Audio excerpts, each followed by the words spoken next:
Olá, terceiro ano, tudo bem com vocês? Hoje é quinta-feira, dia 7 do mês de outubro.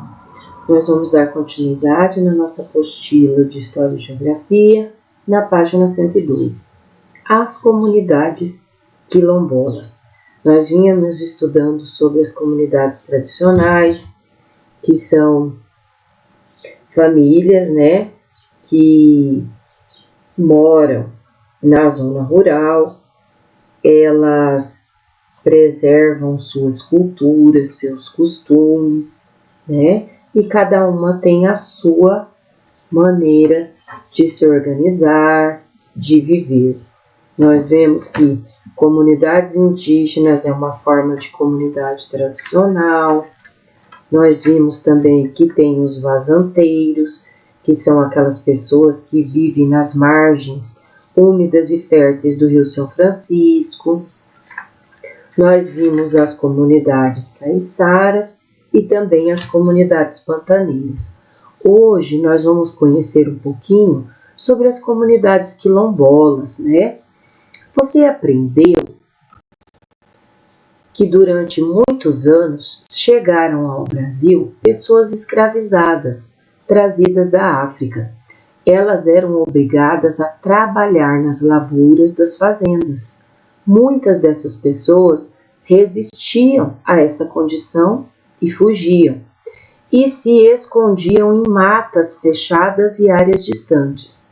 Nesses locais, criaram os quilombos, que é uma comunidade formada por negros que fugiram das fazendas e por uma minoria branca e indígena, como forma de resistência à escravidão. Nos quilombos viviam os quilombolas. Então, nesses locais onde foram criados os quilombos, eles conseguiam reproduzir o modo de vida de seus antepassados, Então, nós sabemos que os mais velhos passam a cultura, os ensinamentos para os mais novos, Cada quilombo tinha sua própria organização. Com o tempo, o isolamento, a autossuficiência. O que é autossuficiência? É a capacidade de se abastecer sem a necessidade de comprar produtos de fora da comunidade. Então, tudo aquilo que eles produziam lá era o que eles consumiam. Então, eles conseguiram se tornar autossuficientes. Então, com o tempo, o isolamento e a autossuficiência e também a preservação das tradições fizeram com que o modo de vida de cada quilombo se tornasse diferente. Então, aqui nós estamos vendo, temos porco, galinha, uma horta, crianças tratando de galinha, uma mulher socando alguma coisa no pilão, os mais velhos sentados conversando, observando. Na outra página, existem cerca de 5.000 comunidades quilombolas no Brasil. Vocês sabiam disso? Elas podem ser encontradas em áreas rurais do país. Seus moradores vivem de atividades como pesca, agricultura, produção de artesanato e extrativismo. Então, quantas comunidades quilombolas existem aproximadamente no Brasil? 5.000.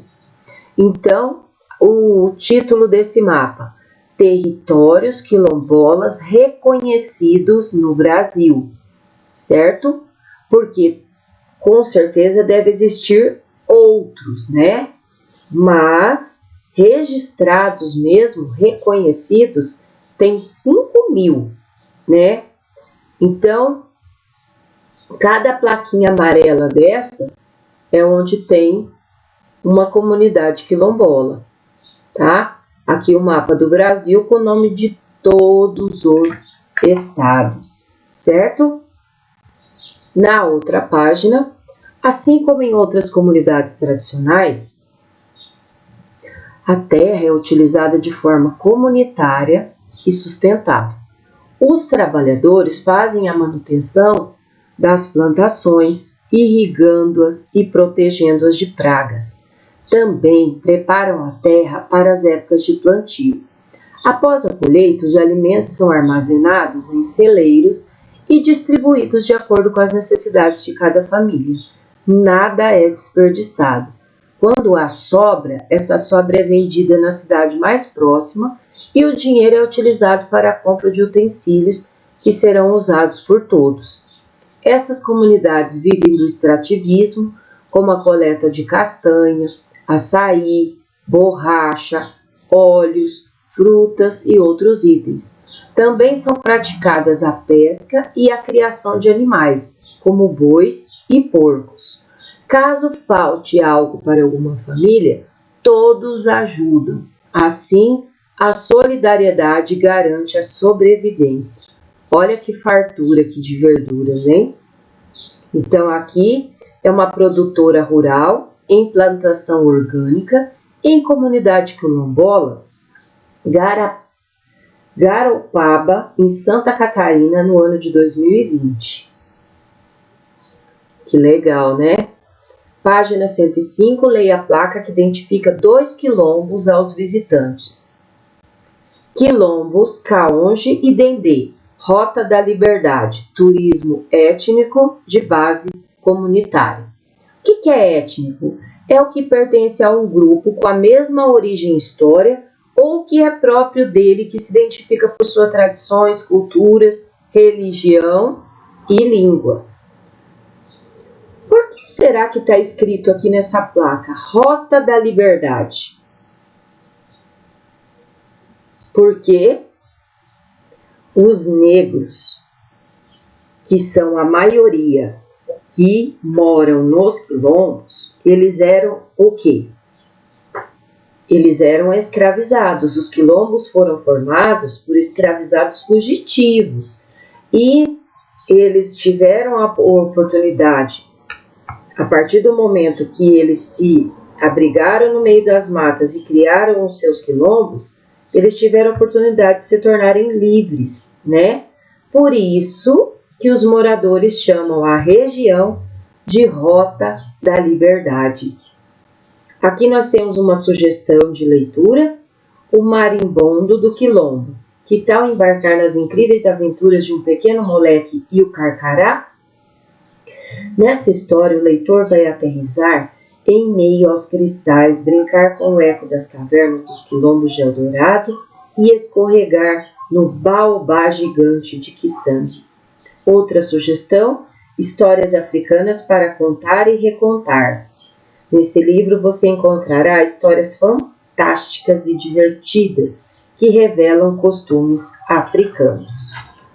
Virando a página, agora algumas tradições quilombolas. O que eles fazem? Quais os costumes desses negros africanos que se abrigaram nas matas e criaram seus quilombos? Cada comunidade tradicional tem sua festividade, suas comemorações.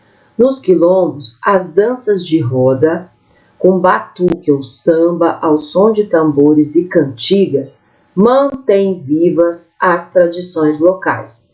Aqui é uma roda de jongo, uma dança típica quilombola de herança africana. Aqui é o Quilombo Boa Esperança, em Presidente Kennedy, Espírito Santo, no ano de 2019. Aqui, crianças quilombolas em roda de capoeira no município de Araruama, no Rio de Janeiro. Aqui nós temos a sugestão de filme Quirico e a Feiticeira. É um menino africano, Quirico, um menino africano que nasceu para lutar e combater o mal, e enfrenta o poder de Carabá, a feiticeira maldosa e seus guardiões. Daí nós temos um site, A Cor da Cultura, por meio de livros digitais e animados, jogos interativos, artigos, notícias, entrevistas. O site valoriza a cultura afro-brasileira. Página 107, a tradição oral. O que é? É a conversa, é aquilo que é passado através da conversa, de palavras, né? Ela é muito importante para manter vivos os conhecimentos das comunidades quilombolas. Muitas histórias são contadas aos mais novos pelos mais velhos. Por centenas de anos, de geração em geração, a cultura, a história e o modo de vida são preservados por meio das rodas de conversa, como fazem os griots. Essa contação de histórias é passada de geração em geração em comunidade no município de Cabo Frio, no Rio de Janeiro. Muito interessante, né? Nós sentarmos com os mais velhos e ouvir suas histórias. Mais uma herança africana, os griots, guardiões da memória. Em algumas regiões da África, os contadores de histórias são conhecidos como griots. Eles são verdadeiros guardiões da memória, porque eles preservam a sabedoria dos seus ancestrais e os costumes comuns de seu povo. Então, eles cultivam tudo aquilo que vem de geração em geração. Eles caminham de aldeia em aldeia, levando consigo instrumentos musicais que conferem emoções às suas histórias e transmitem aos mais jovens conhecimentos e técnicas valiosos, certo? Agora, na próxima página, nós temos uma atividade. No segundo ano, você aprendeu sobre as escolas quilombolas. Leia o que ocorreu em uma tarde na escola da comunidade rural Quilombola Remanso, no estado da Bahia. A garotada aprendeu velhas canções e soube em quais situações elas eram cantadas. E ouviu a trajetória da comunidade. Durante a tarde, Dona Judite contou como aprendeu com a mãe a usar ervas medicinais e preparou um xarope com as crianças. Seu Robertinho, filho de Judite, ensinou os truques das pescarias sem linhas e anzóis, fazendo a moçada construir armadilhas de pesca centenárias. Os alunos viram ainda como a mandioca se transforma em farinha e em goma de tapioca, base da culinária local, um resgate saboroso. Isso tudo está disponível no site Nova Escola, a cultura quilombola na escola. Agora nós vamos indicar o que as crianças aprenderam com Dona Judite. Aprenderam a fazer xarope. E com seu Robertinho? Truques de pescaria sem linhas e anzóis.